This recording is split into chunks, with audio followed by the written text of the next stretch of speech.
Hello dear students, कैसे हैं आप लोग।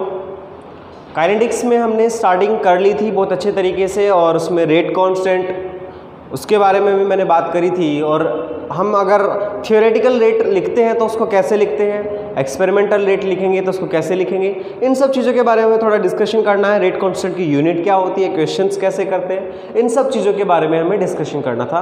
और मैं आपको जो बताता हूँ उसको आप अच्छे तरीके से फॉलो करें। क्वेश्चंस वगैरह भी आपको डायरेक्टली मिलते रहेंगे, उसकी कोई बड़ी प्रॉब्लम नहीं है, ठीक है।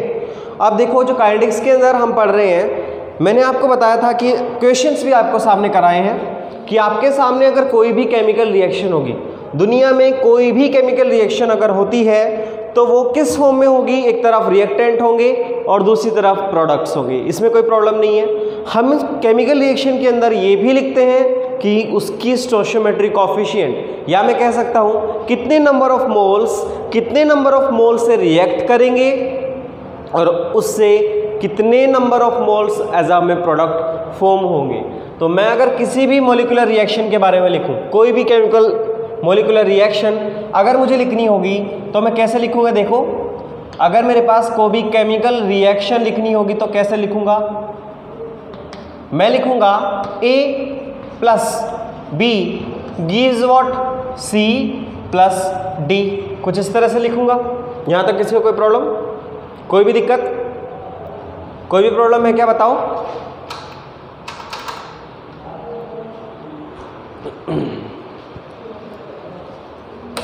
उसके बाद में अगर आपको बोला जाए कि इसका थ्योरेटिकल रेट कांस्टेंट लिखो, अगर मैं इसका कितने मोल लिया, इसका A मोल लिया या इसका B मोल लिया या इसका C मोल लिया या फिर मैं कह सकता हूं उसका D मोल लिया। अब देखो, इन सब चीज़ों में क्या क्या चीज़ें गिवन है। रिएक्टेंट गिवन है, रिएक्टेंट कौन कौन से हैं, A है और B है। प्रोडक्ट देखो क्या है, C है और D है। इससे बाहर जो भी चीज़ें लिखी हुई है स्मॉल वाली, वो क्या है, स्टोइचियोमेट्रिक कोएफिशिएंट बोलते हैं इनको, स्टोइचियोमेट्रिक कोएफिशिएंट। उसकी वैल्यू क्या है, A भी है, B भी है, C भी है एंड D है। ये गिवन है, यहाँ तक कोई प्रॉब्लम। और मैंने आपको साथ साथ बताया, अगर आपको रेट लिखना है तो रेट को कैसे लिखा जाएगा, कोई भी प्रॉपर्टी के अंदर चेंज कितना है, change in chemical property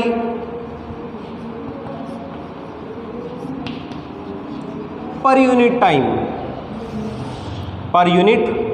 time, इस तरह से हमें लिखना होगा, ओके।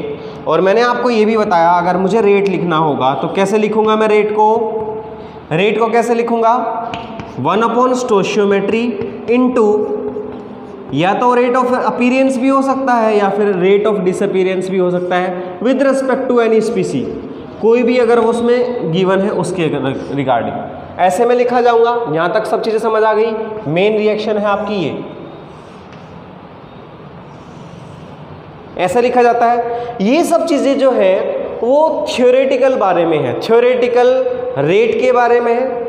जो रेट होता है उसको हम स्मॉल r से भी प्रेजेंट करते हैं, स्मॉल r से भी रिप्रेजेंट किया जाता है इसको, ये आपको कोई प्रॉब्लम नहीं होगी। अब देखो, रेट की बात हो गई, थ्योरेटिकल रेट की बात हो गई। अब मैंने आपको बताना है कि एक्सपेरिमेंटल जब रेट लॉ लिखा जाता है, एक्सपेरिमेंटल जब रेट लॉ के बारे में लिखते हैं हम, कैसे लिखते हैं, एक्सपेरिमेंटल रेट लॉ को लिखते हुए हमें लिखना होता है रेट इज इक्वल टू, ध्यान रखना है इस चीज को, रेट कांस्टेंट पहले आएगा, इनटू क्या आएगा, रिएक्टेंट आएगा, रिएक्टेंट की जो भी कंसंट्रेशन वो हो गया वो आएगी, और उसकी पावर या तो स्टोइचियोमेट्री आएगी या फिर ऑर्डर आएगा, या फिर मैं कह सकता हूं रेट कांस्टेंट को स्मॉल के से डिनोट करते हैं। रिएक्टेंट क्या है, A है, इसकी पावर A या फिर इसकी पावर B। और हम इसको ऐसे भी लिख सकते हैं कि इसके ऊपर जो वेरिएबल्स आएंगे वो जरूरी नहीं यही हो, कुछ और भी हो सकते हैं।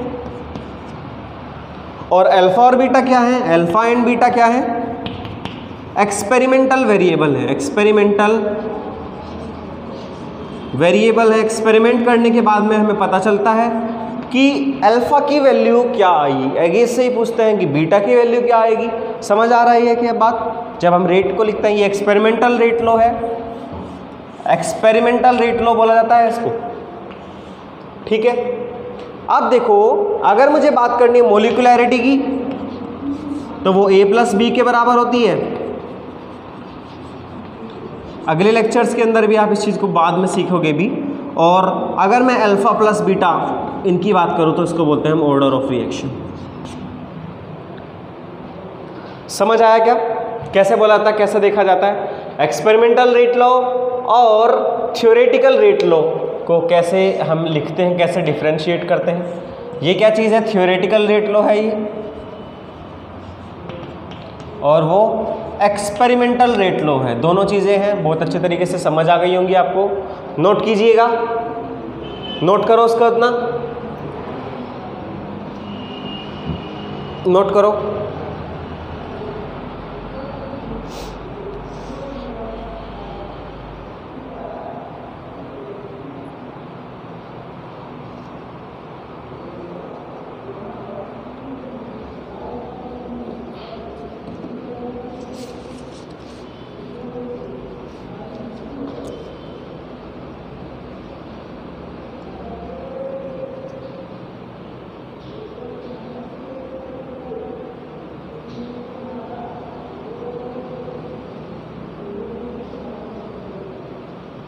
लिख लिया क्या?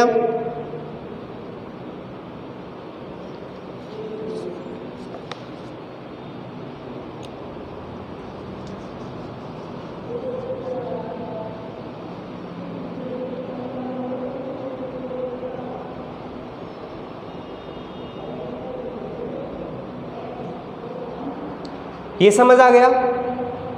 बताइए, कोई दिक्कत नहीं? ठीक है।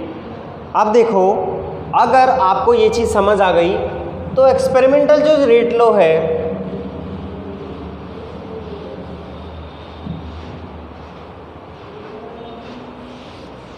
उसको आप कैसे, यूनिट के बारे में बताना चाहता हूँ।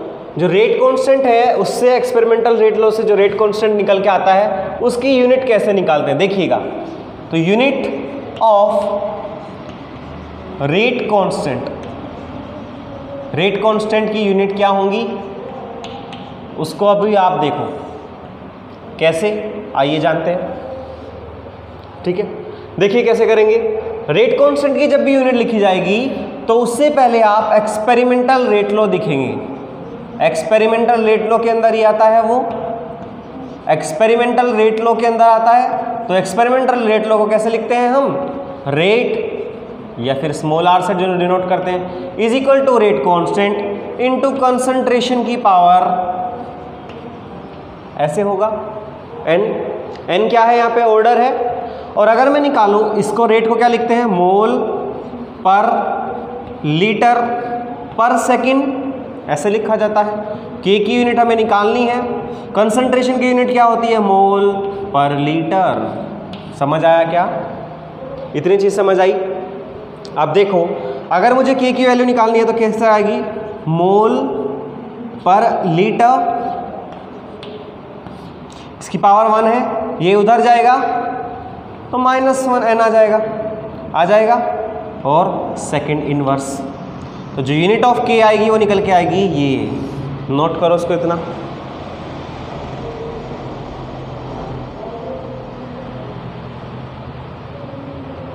समझ आया कैसे करना है? समझ आया? मतलब आपको करना है मोल पर लीटर की power 1 - n into second inverse. Okay, अब देखो फॉर जीरो ऑर्डर अगर मैं बात करूंगा, जीरो ऑर्डर के बारे में बात करूंगा तो कैसे आएगा? के की यूनिट क्या आएगी? यूनिट देखो के की क्या आएगी? मोल पर लीटर 1 - 0 सेकेंड इनवर्स, या फिर मैं कह सकता हूं मोल पर लीटर पर सेकेंड। ऐसे लिख सकते हैं क्या? बताइए, ऐसे लिख सकते हैं? कोई problem? Okay. For first order के लिए क्या लिखेंगे?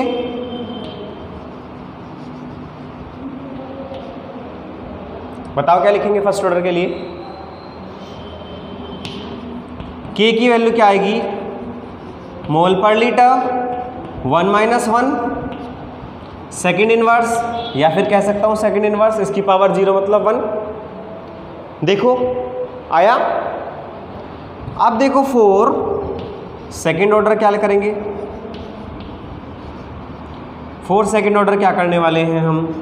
K = मोल पर लीटर की पावर 1 - 2 सेकेंड इनवर्स, या मैं कह सकता हूं इसको मोल पर लीटर की पावर -1 सेकेंड इनवर्स, या फिर कह सकते हैं इसको litre mole inverse second inverse.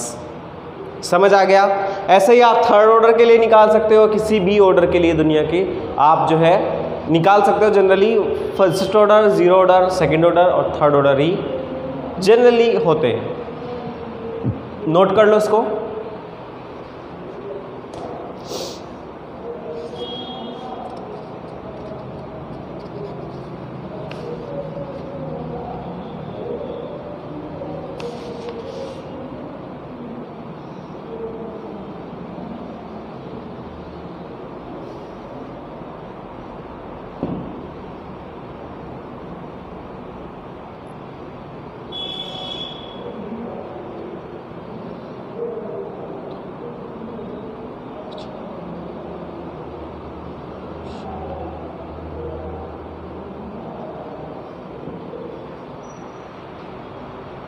देखिए अब इसके बाद में आते हैं मैकेनिज्म के बेस पे रेट, जो रिएक्शंस होती है, जो केमिकल रिएक्शंस होती है, उनको किस तरह से हम क्लासिफाई करते हैं उसके बारे में।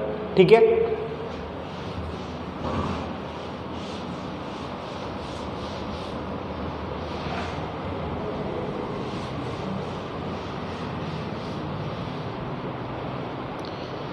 देखो जब भी आपको रिएक्शंस को क्लासिफाई करना होगा, रिएक्शंस को जब भी क्लासिफाई करेंगे on the basis of mechanism,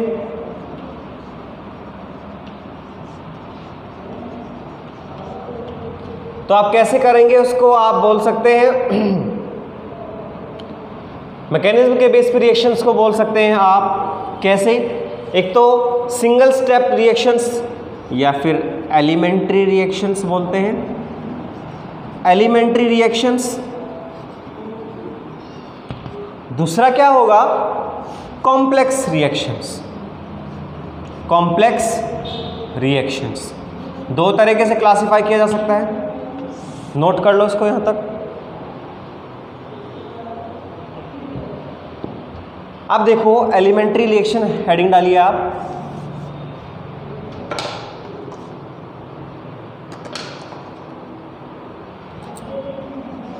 elementary reaction,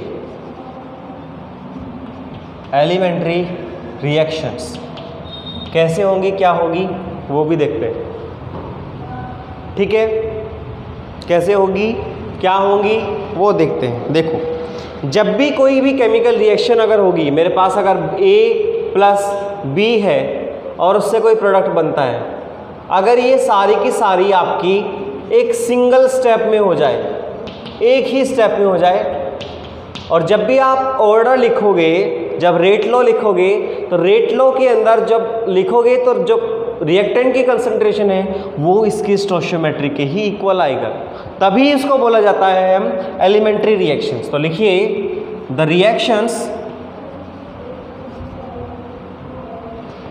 reactions in which the process is completed in single step and in the rate law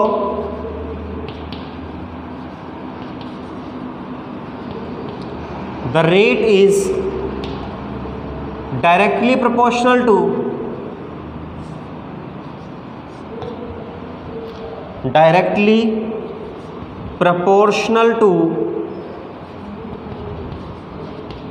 the rate is directly proportional to what? The concentration of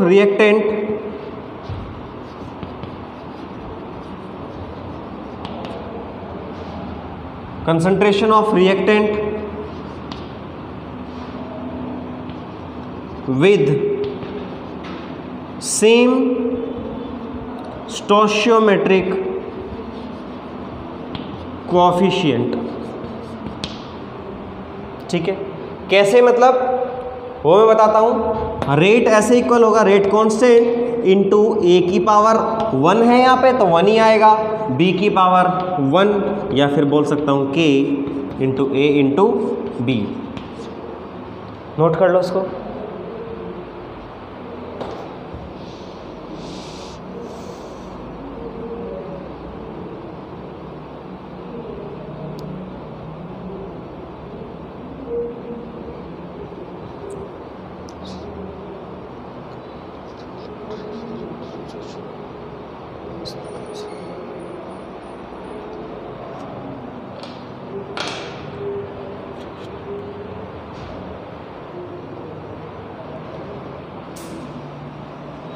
अब लिखिए आप दो चीजें इसके अंदर,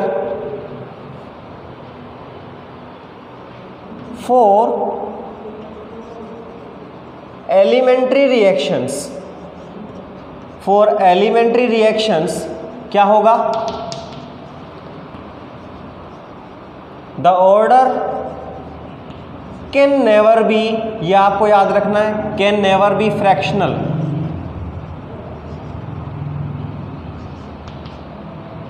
ठीक है, पहली चीज तो ये रखनी है आपको याद। दूसरी आपको एक और चीज याद रखनी है, ऑर्डर जो है कभी भी फ्रैक्शनल नहीं होगा और जीरो ऑर्डर रिएक्शन कभी भी एलिमेंट्री रिएक्शन नहीं होगी। Zero order reaction can never B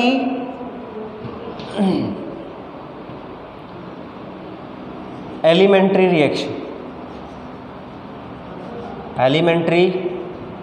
reaction.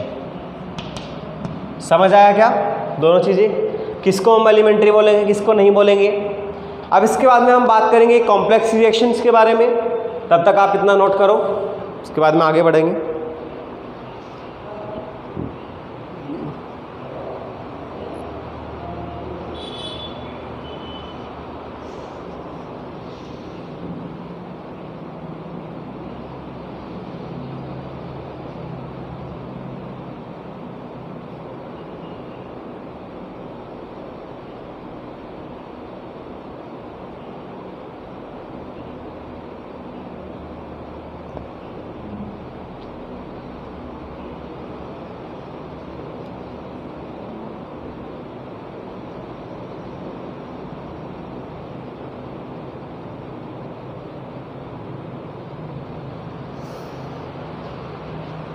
समझ आ गया।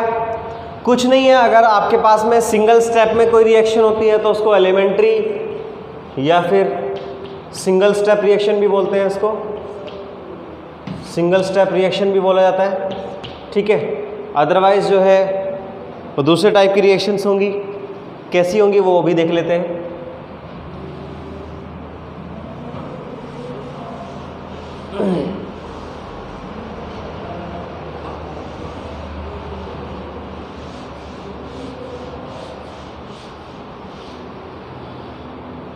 देखिए कैसे होगा, देखो कॉम्प्लेक्स रिएक्शंस को देखेंगे। कॉम्प्लेक्स रिएक्शंस किसको कहेंगे पहले वो देखते हैं। Those reactions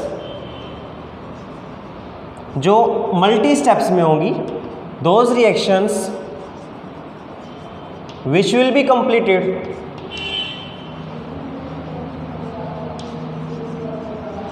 in multi steps are called what? Complex reaction। Complex reactions बोला जाएगा उनको, समझ आया। और जो रेट लॉ होगा इन दीज रिएक्शंस, अगर मैं रेट लॉ की बात करूं, देखो उससे पहले भी एक चीज मैं आपको बताता हूं, इतना नोट करो। एग्जाम्पल के हेल्प से देखते हैं।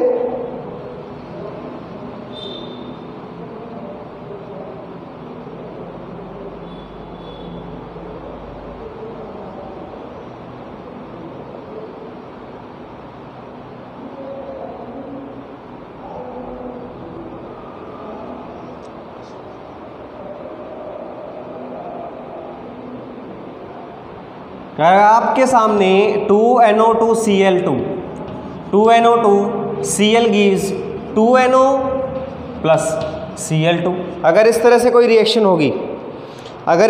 रिएक्शन होगी, तो उसको स्टेप वाइज में कैसे करेंगे? स्टेप 1 क्या है? NO2Cl जो है वो ब्रेक होता है Na2 में और Cl में। स्टेप 2 में क्या होगा? NO2Cl फिर Cl से रिएक्शन करेगा और Cl से रिएक्शन करने के बाद में फिर वो बनाएगा NO2 प्लस Cl2, इस तरह से बनाएगा। तो इसमें जो है इंटरमीडिएट क्या है? इंटरमीडिएट वो है जो रिएक्शन में ही नहीं आ रहा है। इस रिएक्शन में करोगे तो ये आया, लेकिन अगर हम Cl की बात करें तो ये ओवरऑल रिएक्शन में नहीं आता। तो इंटरमीडिएट क्या आएगा? Cl आएगा, कोई बात ही नहीं है सोचने की, Cl आएगा। मतलब स्टेप्स में रिएक्शन होगी। अगर सोचा जाए रेट रो लिखने की तो कैसे लिखेंगे इस रिएक्शन के लिए? ट्राई करो।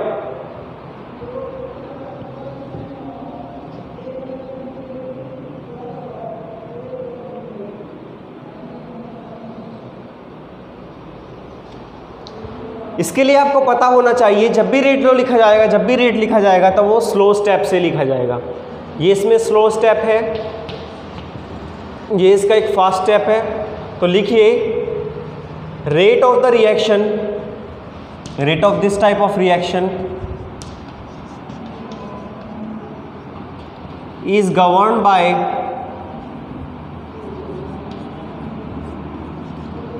Slowest step. तो रेट कैसे लिखेंगे? Rate is equal to rate constant into reactant की पावर ऑर्डर जो भी होगा, या फिर के। यहाँ पे देखो क्या है पहले वाले में NO2Cl, ऐसे आएगा। समझ आया कैसे करना है?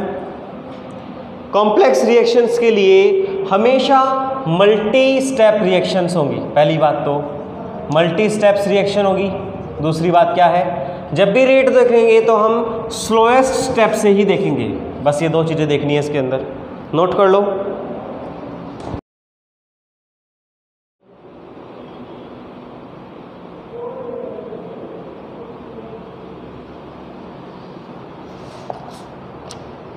समझ आ गया? ओके। इसके बाद में हम एक क्वेश्चन करेंगे जो पुराने ही हमारी इन सब चीज़ों पे ही बेस्ड है। ठीक है, वो क्वेश्चन करेंगे, उसके बाद में हम आगे बढ़ेंगे।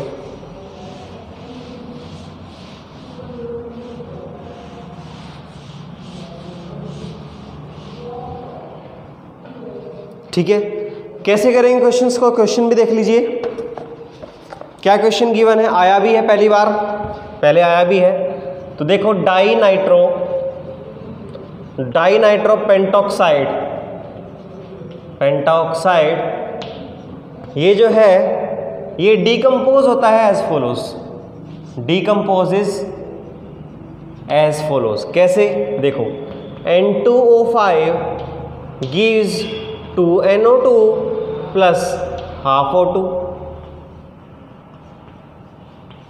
ठीक है, जहां पे गिवन दैट आपको गिवन है क्या? Minus d concentration of N2O5 by dt is equal to K1 N2O5, ये गिवन है। दूसरा देखो DNO2 divide by dt is equal to K2 N2O5, ये गिवन है। और plus DO2 divide by dt is equal to what? K1 N2O5। आपको बताना क्या है? Relation between K1, K2 and K3 क्या होगा, इन तीनों के बीच में आपको रिलेशन बताना है। ट्राई करो उसको।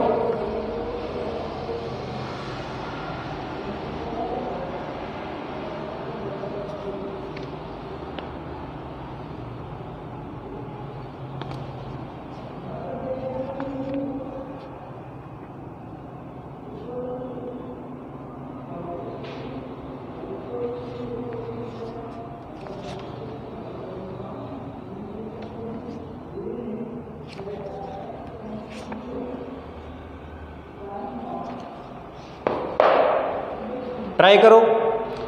तीनों इक्वेशन आपके सामने हैं, पहली इक्वेशन ये, दूसरी इक्वेशन ये, तीसरी इक्वेशन ये।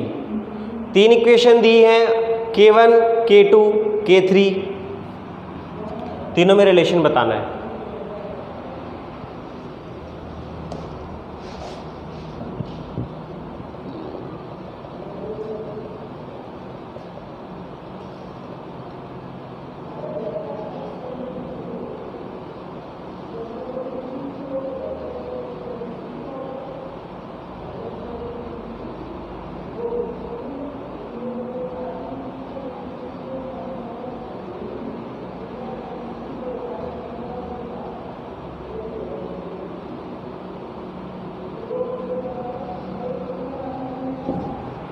ट्राई कीजिए, तीनों चीज़ें गिवन है, ये भी आपको जो है K1, K2 एंड K3 में रिलेशन बताना है।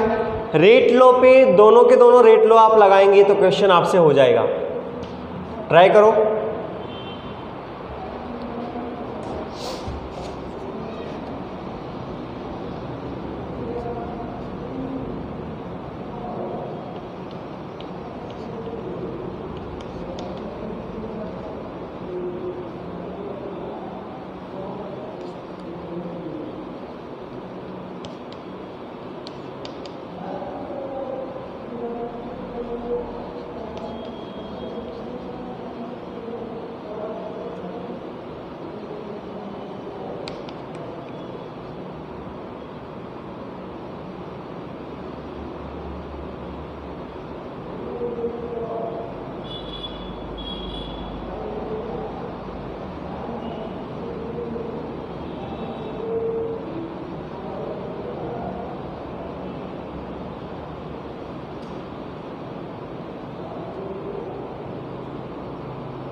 ये समझ आया कि कैसे करना है? बताइए। आपको पहले रेट लो ही लगाने, रेट लो दोनों के दोनों लगा लेने हैं। बताइए पहले कैसे रेट लो लगाते हैं। रेट लो जो लिखते हैं उसको कैसे लिखते हैं? लिखते हैं rate is equal to 1 stoichiometric coefficient into जो भी रिएक्टेंट या प्रोडक्ट है उसकी कंसंट्रेशन, ठीक है, या फिर रिएक्टेंट है या कंसंट्रेशन उसकी, ऐसे लिखा जाता है, सॉरी, रेट ऑफ डिसअपीयरेंस या फिर रेट ऑफ डिसअपीयरेंस या अपीयरेंस किसका? प्रोडक्ट का या फिर रिएक्टेंट का, ऐसे लिखा जाता है। ओके, अब देखो small r is equal to 1 stoichiometric coefficient 1 into minus dN2O5 divide by dt, sorry, is equal to what? Is equal to 1/2 into dNO2 plus का आएगा ये by dt is equal to क्या आएगा? 1/1/2 मतलब dO2 डिवाइड बाई dt आए, ऐसे आएगा। देखो यहाँ तक समझ आया क्या? समझ आया? ओके। और अगर मुझे लिखना हो minus dNO2 by dt, minus dNO2 by dt की वैल्यू क्या है? K1 N2O5, ये वैल्यू गिवन है, is equal to 1/2। dNO2 by dt की वैल्यू क्या है? ये देखो K2 N2O5 ये है 2 इंटू DO2 इसकी वैल्यू क्या है? K3 N2O5 इसकी वैल्यू ये है। तो आप कैंसल आउट कर सकते हो क्या? कर सकते हो?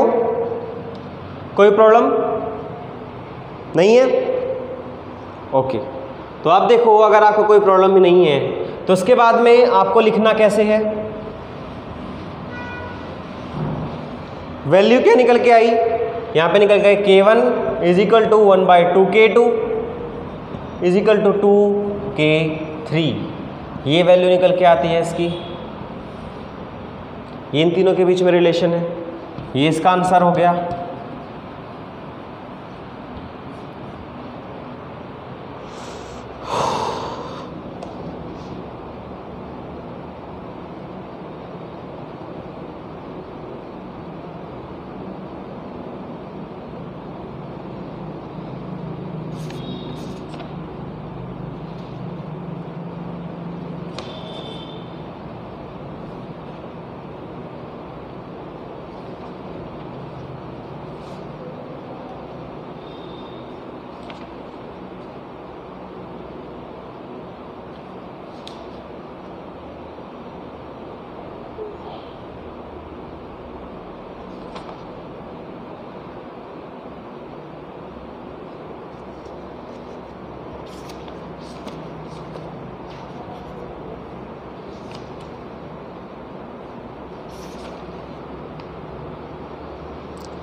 समझ आया? तो यहाँ तक की मैंने जो चीज़ें कवर करी हैं उसमें आता है हम थ्योरेटिकल रेट कांस्टेंट को कैसे लिखेंगे, रेट एक्सप्रेशन, रेट लॉ को कैसे लिखेंगे, रेट कांस्टेंट को कैसे लिखेंगे एक्सपेरिमेंटल के अंदर, रेट कांस्टेंट की यूनिट क्या होगी फर्स्ट ऑर्डर के लिए, जीरो ऑर्डर के लिए, थर्ड ऑर्डर के लिए, और उनमें क्या रिलेशन है, ये सब चीज़ें। एलिमेंट्री रिएक्शन क्या बोलते हैं और कॉम्प्लेक्स रिएक्शन किसको बोलते हैं, उन सब का टाइप्स हमने देखा।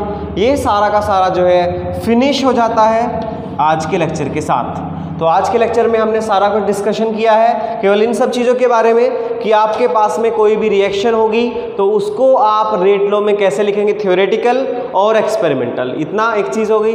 टाइप ऑफ रिएक्शन को कैसे लिखोगे, रेट कांस्टेंट को कैसे लिखोगे, साथ ही साथ रेट कांस्टेंट की यूनिट्स को कैसे आप लिखोगे। यहाँ तक की सारी बातें फिनिश होती हैं। नेक्स्ट लेक्चर में हम देखेंगे, तब तक आप इसको एक बार नोट कर लीजिए, फिर हम थोड़ा फिनिशिंग देंगे इसको।